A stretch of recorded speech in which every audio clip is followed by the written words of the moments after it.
Quisiera pedir la venia de esta asamblea para brindar algo de testimonio en mi condición de testigo de los hechos del pasado 4 de agosto del año 2018. Porque es muy importante que de manera temprana abordemos lo que acaba de ocurrir en el sistema de justicia de Venezuela, que nosotros hemos venido atendiendo desde esta Asamblea Nacional con mucha fuerza, con mucho rigor. También es necesario que salgamos ahora cada diputada y cada diputado en defensa del sistema de justicia de Venezuela, del Tribunal Primero en Instancia contra el Terrorismo.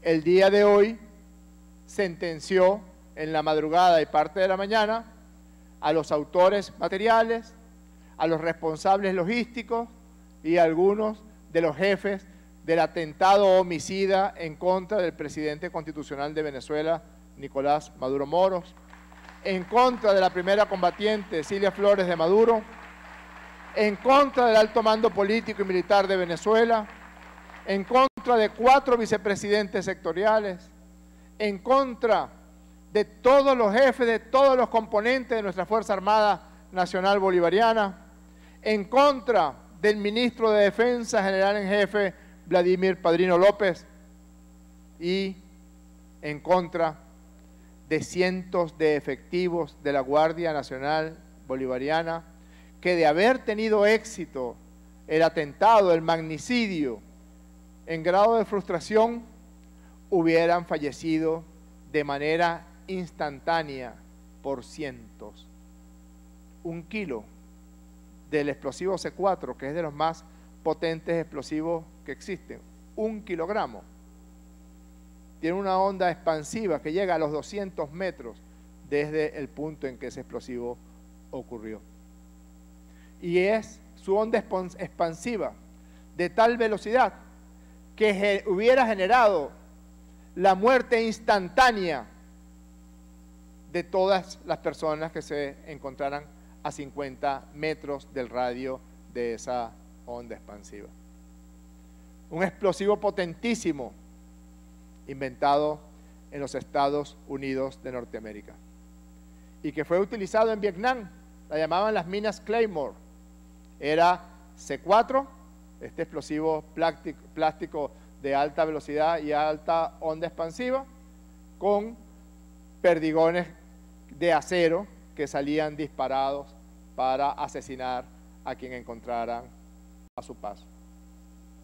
Estos 2 drones DJI MS-600, que fueron ingresados desde Colombia, adquiridos en Colombia, armados en Colombia y luego ingresados a Venezuela, cada uno venía cargado con 1 kilogramo de C4. Y no solamente eso, sino que por confesión de los autores materiales y también por las experticias que se realizaron,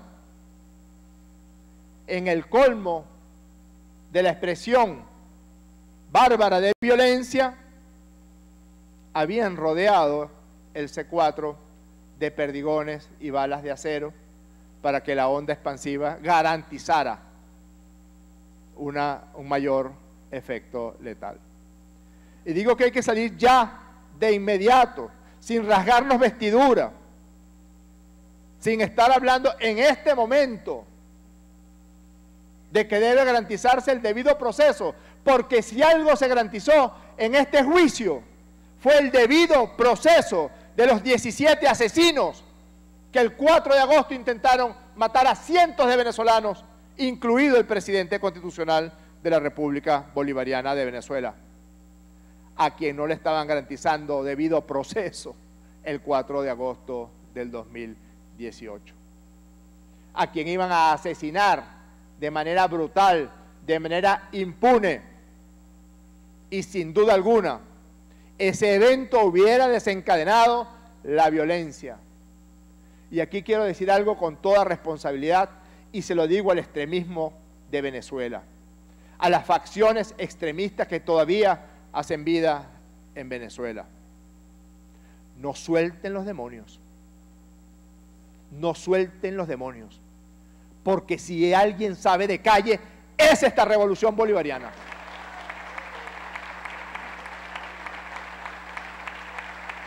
La defensa de la paz, la defensa del derecho y la defensa de la Constitución de la República Bolivariana de Venezuela implica la defensa de las personas que votan por la oposición venezolana.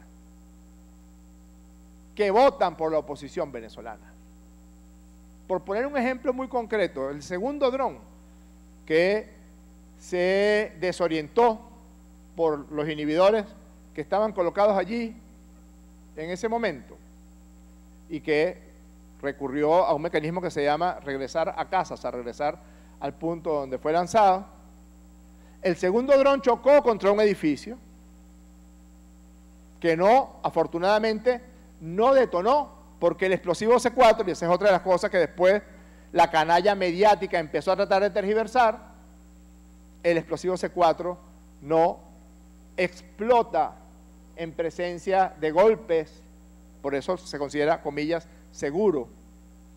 Requiere obligatoriamente la presencia de un detonador para que pueda hacer ignición y explotar.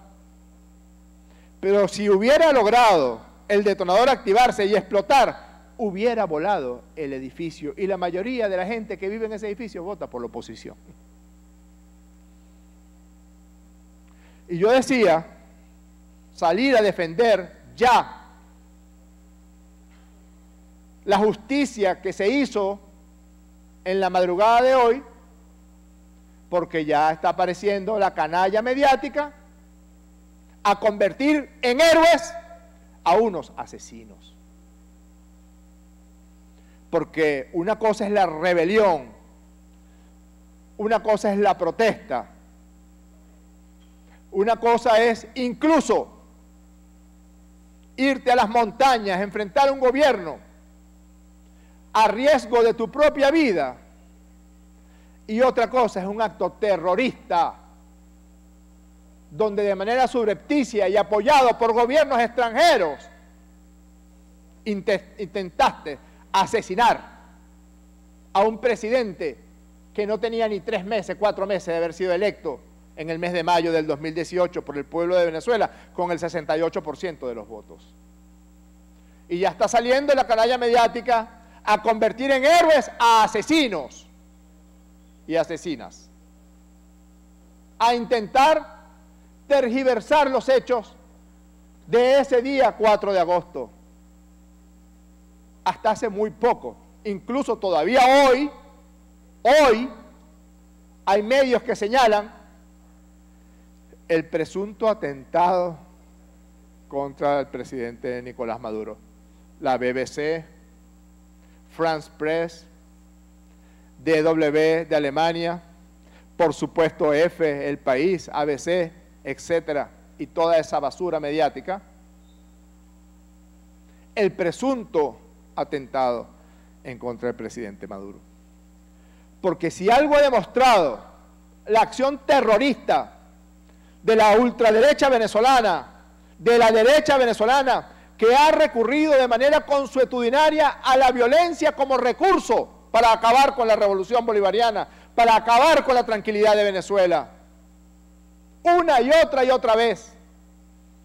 Aquí algunos de los oradores mencionaron las guarimbas del 14 y la guarimba del 17.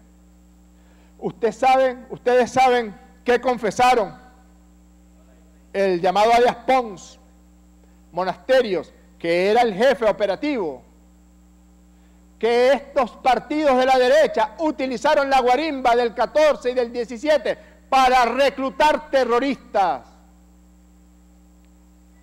Y a los más violentos fueron los reclutados y llevados a Colombia para recibir entrenamiento.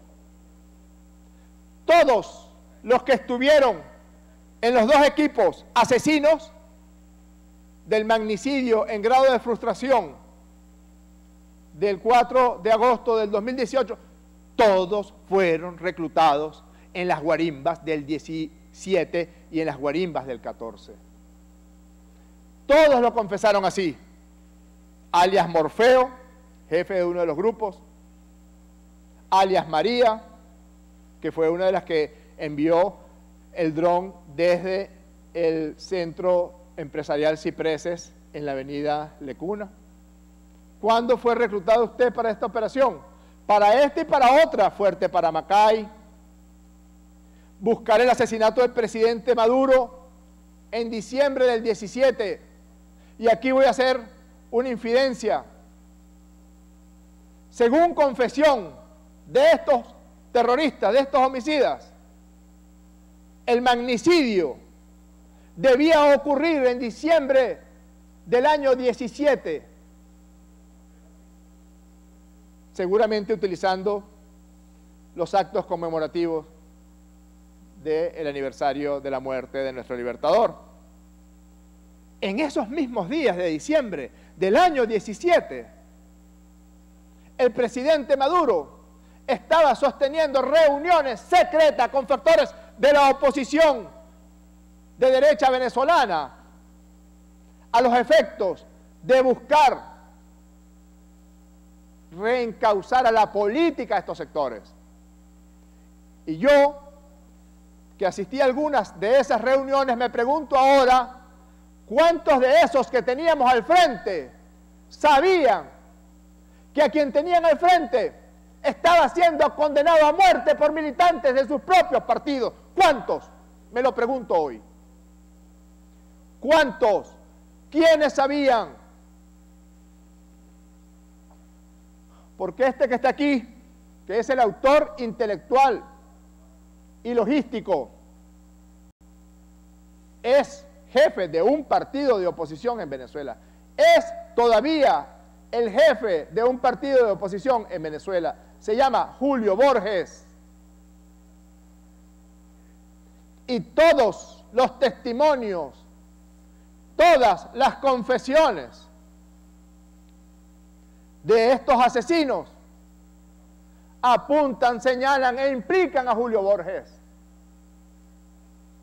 Y yo me pregunto ahora, si es un hecho que desde diciembre del 17, o mejor dicho, que era en diciembre del 17, la fecha para asesinar al presidente Maduro, ¿con qué clase de desparpajo este criminal se sentó frente a la delegación de la Revolución Bolivariana, frente a Delcy Rodríguez, frente a Roy Chatterton, frente a Jorge Rodríguez, a unas negociaciones, a un diálogo de paz en República Dominicana, cuando ya estaba planificando el asesinato del presidente?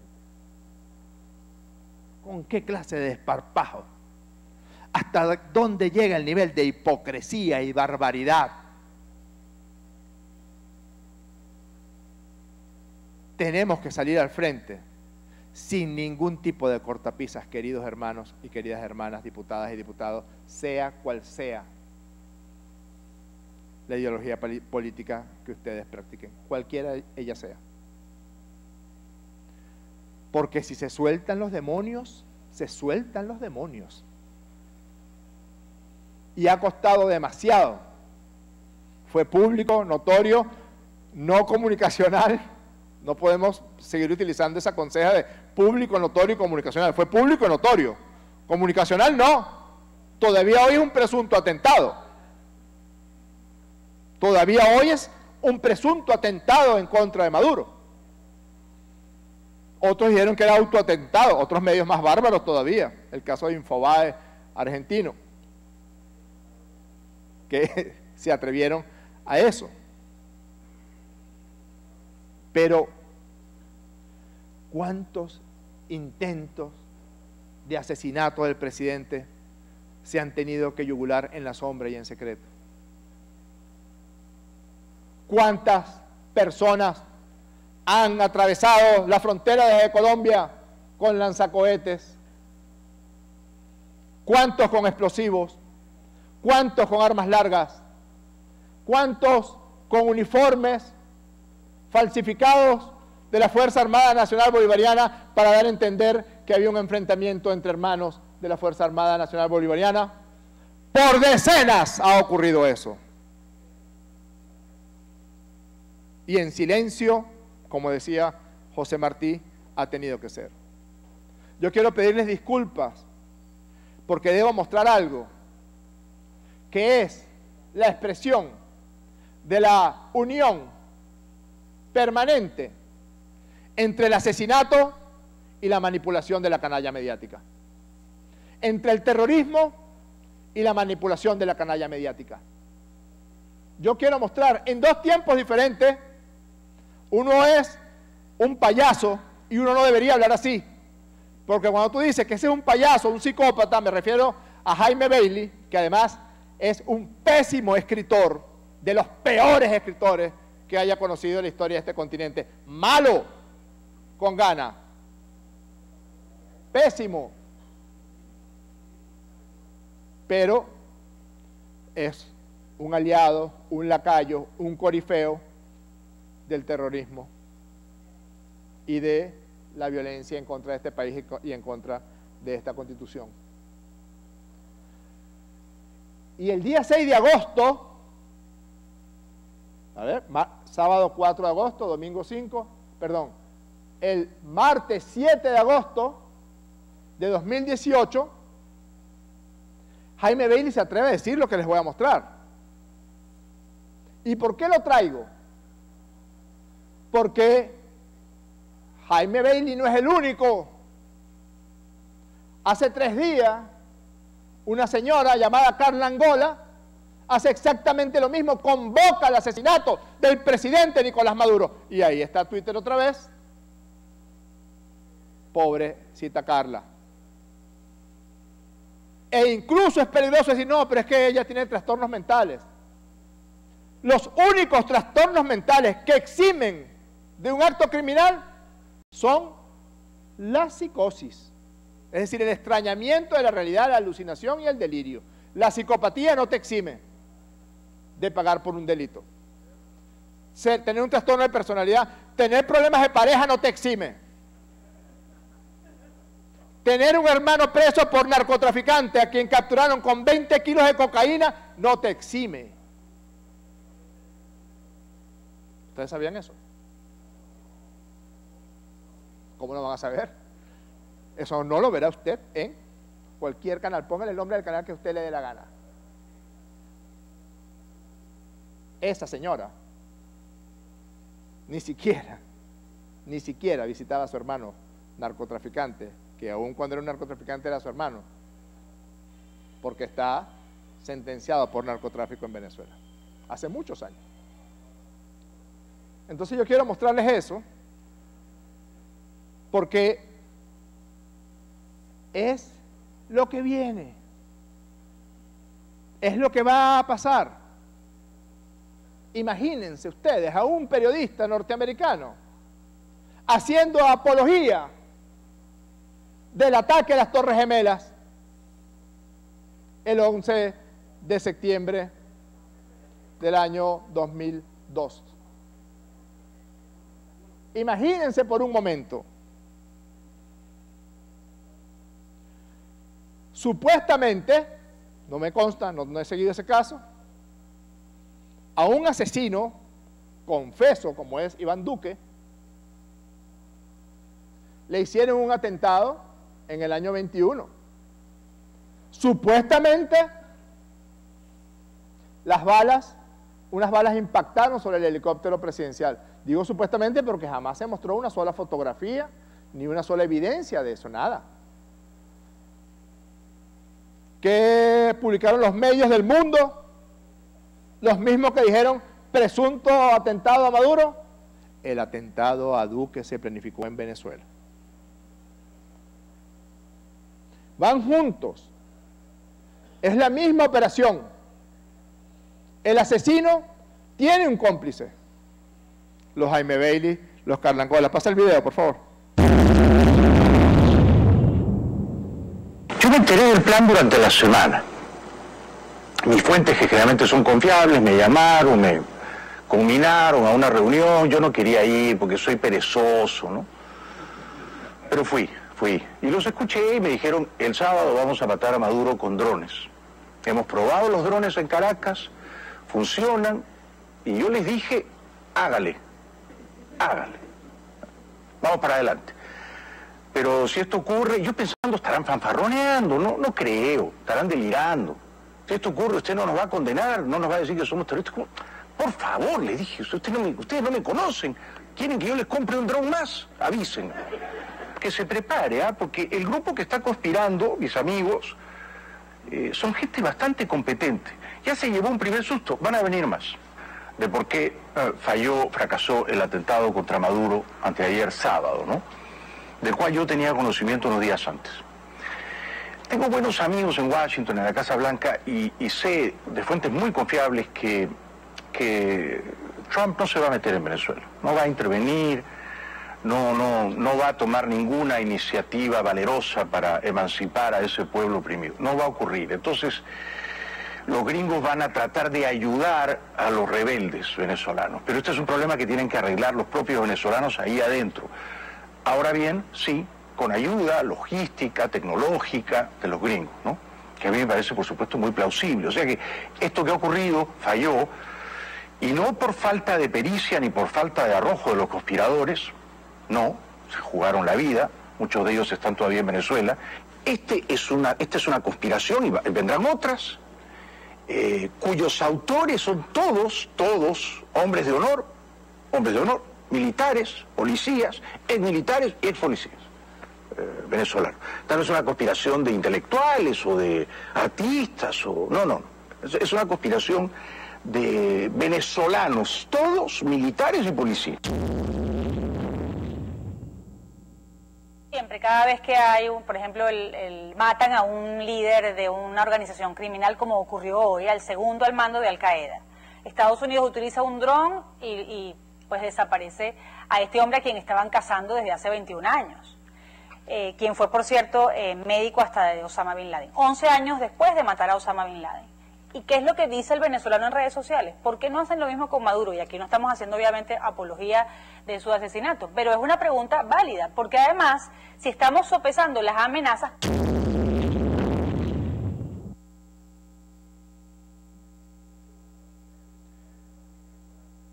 ¿Con qué desparpajo? Y Jaime Belli, además, ese bolsa, ese cobarde, y permítanme otra vez algo que yo sí considero un insulto, pero es un insulto certero, ese pésimo escritor. Además, creyendo que nosotros nos íbamos a asustar. No, vienen otros, vienen otras conspiraciones. Esos están en Venezuela. Era 7 de agosto del 2018, y incluso tiró al pajón. Delató, diciendo que estaban en Venezuela. En efecto, estaban en Venezuela, y se van a quedar aquí unos 30 años más.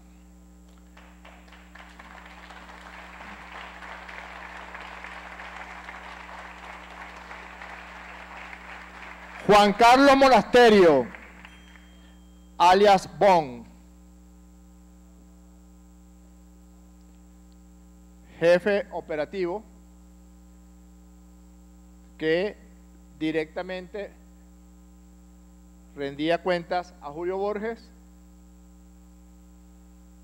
y que fue ayudado a pasar la frontera por este exdiputado Juan Requesén, en razón de la amistad que sostenía con el jefe de migración de Colombia, el señor Mauricio Pinzón, que fue el responsable de la traída de todos los asesinos, de todos los terroristas a través de la frontera con Colombia. Este señor Pinzón se desapareció del mapa, dejó de ser jefe de migración, nadie más supo más nada de él.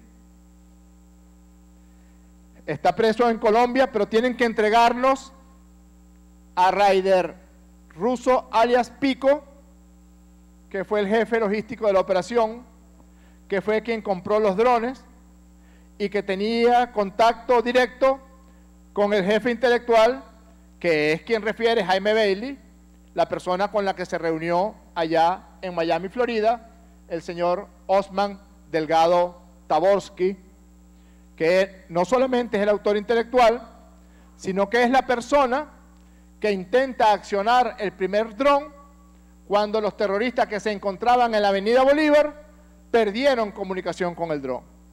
Taborsky intenta comunicarse con el dron desde un teléfono celular para lograr detonarlo, teniendo éxito, pero aquí, como siempre, esa conseja de que Dios es chavista y agnóstico como soy, estoy a punto de creerlo.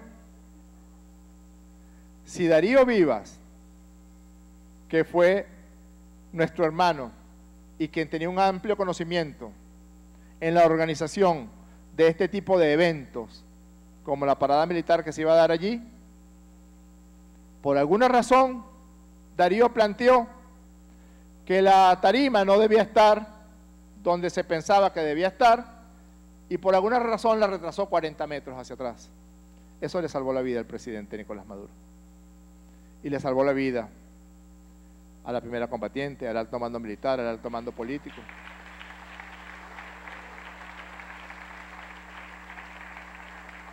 Porque el plan, ya confesado por estos asesinos, era que el dron que viniera desde la Plaza Ibarra, es decir, del Centro Empresarial Cipreses, llegara por la parte de atrás de la tarima, entrara a la tarima y allí fuera detonada,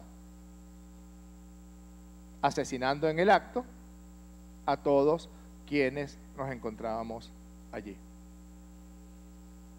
Y hablando en términos personales, perdónenme que lo haga, el 4 de agosto es el cumpleaños de mi hija mayor, Lucía. Yo estaba esperando a finalizar el desfile militar y la reunión que seguramente iba a sostener con el presidente después, para irme a picarle una torta a mi hija Lucía, la mayor, que cumple años el mismo día de la Guardia Nacional. Y que cuando estaba más pequeña me decía, qué mala suerte que me toca cumplir año el mismo día que la Guardia, porque siempre tenía que estar yo en actos o en las actividades relacionadas con el aniversario de la Guardia. Esa gente pensó en mi hija, que ese día estaba de cumpleaños. Si hubieran logrado que el dron entrara a esa tarima. Si Darío no decide, por esas cosas de Dios, que la tarima estuviera un poco más atrás, ese dron hubiera ingresado. Y el que estaba encargado de detonar el dron estaba justamente a unos 20 metros de la tarima, con una camisa roja, porque se puso una camisa roja para pasar desapercibido. Jaime Bailey dice que estaban todavía en Venezuela. Eran dos grupos.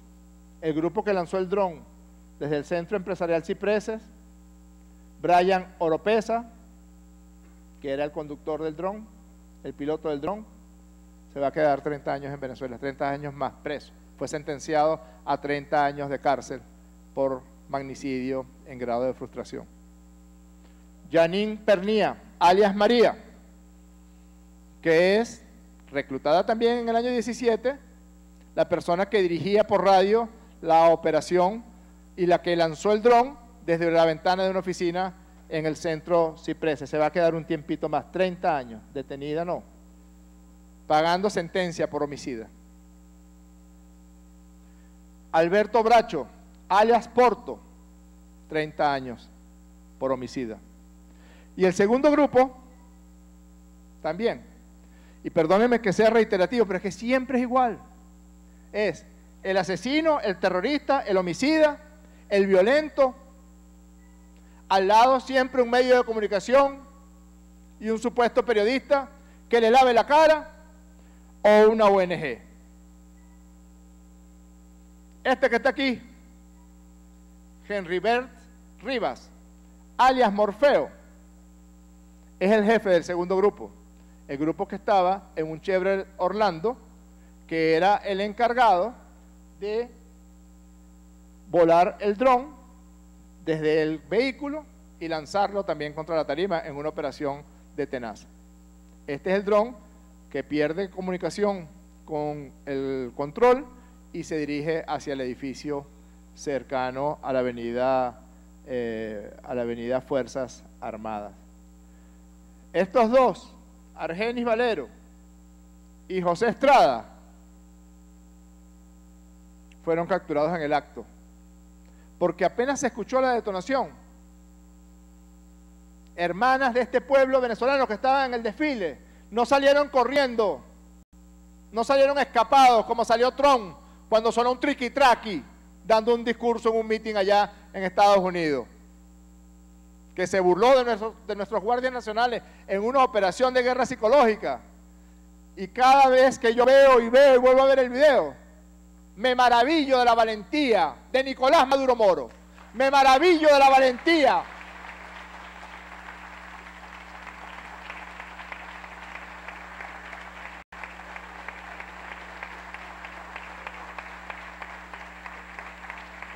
de Cilia Flores, de Vladimir Padrino López, del alto mando militar. Y me maravillo de la valentía de esos efectivos de la Guardia Nacional que estaban allí, que se mantuvieron firmes hasta que su superior inmediato les dio la orden de romper filas. De allí no se movió nadie.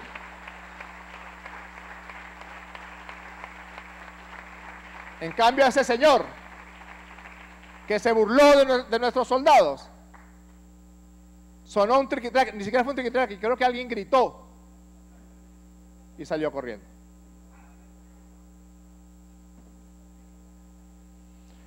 Pero les decía que este señor, alias Morfeo, logra escapar. Y lo primero que le ordenan desde España es que se dirija a una embajada de un país sudamericano. En esa embajada, el embajador de entonces señaló que estaba enfermo y que no lo podía recibir. No sabemos qué enfermedad tenía. Podría haber sido algo gastrointestinal, podría haber sido. Y no lo recibió. Se escondió en otras partes y luego se escondió en una residencia de una persona también reclutada en el año 17, Ángela Espósito. Están todos los testimonios, todos, de su participación, de los elementos logísticos de esta señora Espósito. Se logra capturar a alias Morfeo, se logra capturar a la señora Espósito y minutos después, este imbécil que se llama Alfredo Romero, minutos después de que se capturara a alias Morfeo, dice: detuvieron a Ángela Espósito, es de Española, representante de Funda Animal, ONG que mantenía bajo su cuidado algunos perros de personas buscadas por causas políticas. Yo tengo aquí todas las capturas del WhatsApp de esta señora Espósito con alias Morfeo, donde es ella quien planifica la llevada de los terroristas a hoteles antes del magnicidio en grado de frustración y quien esconde a alias Morfeo para luego sacarlo hacia Colombia. No, seguramente, pero minutos, Berro, minutos, es impresionante. Porque a alias Morfeo se le captura en la madrugada del 22 de septiembre, para amanecer 22 de septiembre. Y alias Morfeo era que estaba en el carro en el Chevrolet Orlando, es el que se baja y es el que suelta el dron para que detonara sobre la tarima. Pero de inmediato, con su cara de imbécil, ay, me están poniendo preso una señora que lo que hace es cuidar perritos. Y esto siempre es así. A estas alturas, quien se atreva a defender a estos asesinos, o está extrañado de la realidad, o es cómplice necesario.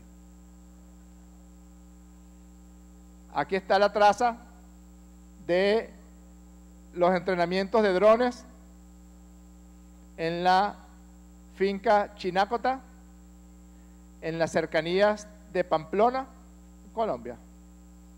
¿Cuántas veces le entregamos a Juan Manuel Santos las coordenadas de los entrenamientos de campamentos paramilitares y terroristas en Colombia y no nos hizo caso, supuestamente?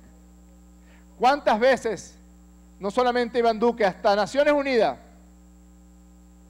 fue nuestro gobierno y mostramos las coordenadas? Finca Chinácota, todo eso en los teléfonos de estos asesinos. Miren esto. Aquí están en la piscina de la finca Chinácota Brian Oropesa, Heriber Rivas alias Morfeo, Alberto Bracho y Jesús Oropesa alias Poeta. Todos estos eran miembros de los dos grupos operativos que participaron en el magnicidio en grado de frustración. A estas alturas, negarse a los hechos o es una condición psicótica o es un ejercicio de complicidad. Por eso creo que nuestro papel principal debe ser mantener viva la memoria, porque uno ve a Jaime Bailey y dice, ¿cómo se le ocurre? ¿Cómo se le ocurre a ese bárbaro decir eso? Y eso fue en agosto del año 18. Pero hace 3 días Carla Angola dice algo peor. Carla Angola conmina y convoca al gobierno de los Estados Unidos de Norteamérica a asesinar al presidente Maduro. Y el gobierno de Estados Unidos de Norteamérica no va a decir nada sobre eso.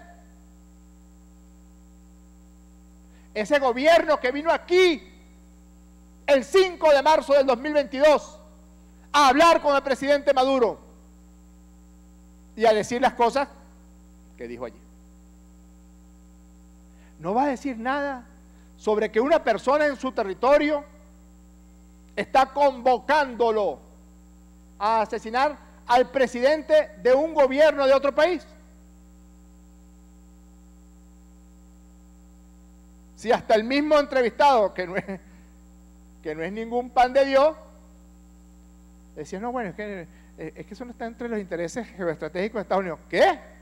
O sea que Estados Unidos acepta que alguien diga en su territorio que el gobierno de Estados Unidos comete asesinatos de jefes de Estado de otros países. Se parece a una frase que dijo el inefable John Bolton días después del magnicidio en grado de frustración. Yo, como soy psiquiatra, siempre estoy pendiente no solamente de lo que se dice, sino de cómo se dice. Y le preguntaron a Bolton sobre el presunto atentado en contra del presidente Maduro. Y Bolton dijo, no, de ese atentado no somos responsables, de ese. Textual. De ese atentado no somos responsables. Porque ya estaban planeando Gedeón que sí eran responsables. Ya tenían campamentos paramilitares en Santa Marta, en Cúcuta, en Barranquilla. De ese no, de ese también. Estados Unidos debe entregar a Delgado Taborsky, que tiene código rojo de Interpol. Colombia o el país donde esté debe entregar a Julio Borges, que tiene código de Interpol, que es el jefe intelectual de este magnicidio en grado de frustración.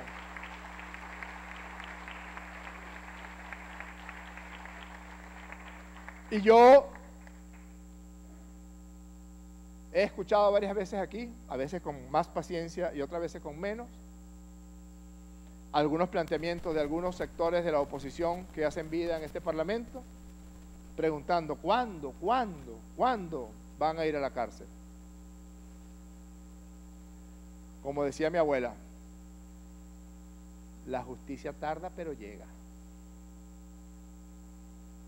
Estos asesinos, 12 fueron condenados a 30 años de presidio, una fue condenada a 24 años, uno fue condenado a 20 años, uno a 16 años, uno a 8 años y otro a 5 años de presidio, según la modalidad y el tenor de sus delitos. Nosotros tenemos que exigir que se cumpla con el derecho internacional. Como asamblea tenemos que exigir que Delgado Taborski sea entregado para que sea juzgado por magnicidio en grado de frustración en territorio de la República Bolivariana de Venezuela. Nosotros tenemos que exigir que se respete el derecho internacional y que la República de Colombia entregue a la República Bolivariana de Venezuela al autor intelectual del magnicidio en grado de frustración, Julio Borges. Debemos exigirlo como Asamblea Nacional. Nosotros tenemos que acompañar al fiscal general de la República en su acción en contra de una persona que se atreve a pedirle al gobierno de Estados Unidos que asesine al presidente de Venezuela. Tenemos que querellarnos como venezolanas y como venezolanos. O en todo caso decirle, ¿por qué no te vienes tú, Jaime Bailey? ¿Por qué no te vienes tú, Carla Angola? ¿Por qué no te vienes, cobarde? ¿Por qué mandaste a Requesén, Julio Borges? ¿Por qué no viniste tú a meter a alias El Bons? Y otra cosa es, no, son jóvenes venezolanos, son asesinos y asesinas que no tenían ningún tipo de pudor en el momento de matar a cientos de personas. He estado leyendo el poder explosivo del C4 y habla de un nivel de inhumanidad, de deshumanización de estas personas que los convierten en personas de suma peligrosidad, porque además tengo la impresión de que lo que residía dentro de ellos era la sensación de impunidad, porque hacemos lo que íbamos a hacer y nos vamos para Colombia o para Estados Unidos. Uno de ellos lo dijo. A uno de ellos le ofrecieron un pocotón de dólares y la residencia de los Estados Unidos de Norteamérica. En este caso, se está no solamente haciendo justicia, sino que se está sentando el precedente de que quien cometa o intente cometer crímenes horrendos, no podemos descansar hasta que paguen ante la justicia por esos crímenes. Porque eso además impide que vuelvan a ocurrir, evita, previene. Por eso nosotros podemos ser muy amplios, condescendientes, dialogantes, pero hay cosas que no se pueden permitir, como dice la canción. Hay líneas que no se pueden cruzar. Y esta gente la ha cruzado una y otra vez. A quienes pensaban que no iba a actuar la justicia venezolana, nosotros hoy debemos decir, como una expresión del funcionamiento cabal del Estado venezolano. Con esto cierro, porque nosotros, como diputados y diputadas, tendemos a ser críticos, muy críticos, no, que esto no está bien, que esto está funcionando así, esto está funcionando de esta manera. Y cuando el sistema de justicia demuestra su valentía, cuando demuestra su pericia, cuando demuestra su experticia, nos toca entonces felicitarlo. Yo felicito a esa valiente juez, yo felicito a la Fiscalía General de la República, yo felicito al Estado venezolano que ha preservado la paz de la República. Las diputadas y los diputados que estén de acuerdo con el proyecto de repudio al intento deplorable de magnicidio en grado de frustración del año 2018 en contra del ciudadano Nicolás Maduro Moros, presidente constitucional de la República Bolivariana de Venezuela, señalarlo de la manera acostumbrada, queda aprobado.